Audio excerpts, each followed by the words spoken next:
नमस्कार दर्शक बंधु, आपण मैंने आज यही वीडियो रे सुनिबे झुलन यात्रा बा झूला यात्रा विषय जहाँ एक पवित्र हिंदू पर्व और ओडिशा रे विशेष भाव पालन करा जाए। झुलन यात्रा रो मूल कथा श्रीकृष्ण और राधा जीवन सह संपृक्त। यह भागवत पुराण अनुगत एक पवित्र घटना बोला जाए।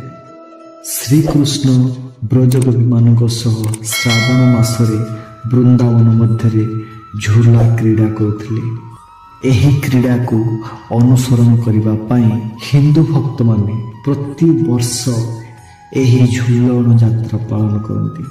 विशेषकर श्री जगन्नाथ मंदिर और अन्य श्रीकृष्ण मंदिर मानकर ओडिशा रे एही यात्रा को विशेष भाव में पालन करा जाए। श्री जगन्नाथ मंदिर प्राय 5 दिन अवधि पर्यंत चले, जेउटा कि श्रावण मासर शुक्ल पक्ष एकादशी ठार आरंभ होई पूर्णिमा रे शेष होता है। मंदिर रे भगवान को झूला रे बसा जाए और भक्त माने से झूला को धीरे धीरे झुलांती। यह एक भक्तिमय और सांगीतिक परिवेश सृष्टि करे। झूलन यात्रा केवल एक उत्सव नुहे, यह एक आध्यात्मिक यात्रा।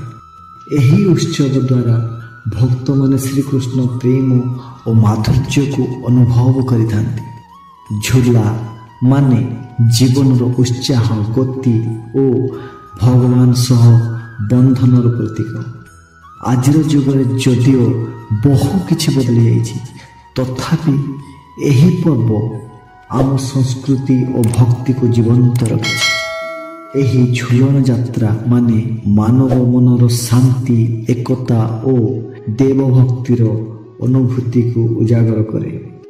सेपटे ओडिशा रे एही पर्व व्रत और संस्कार एक अंश।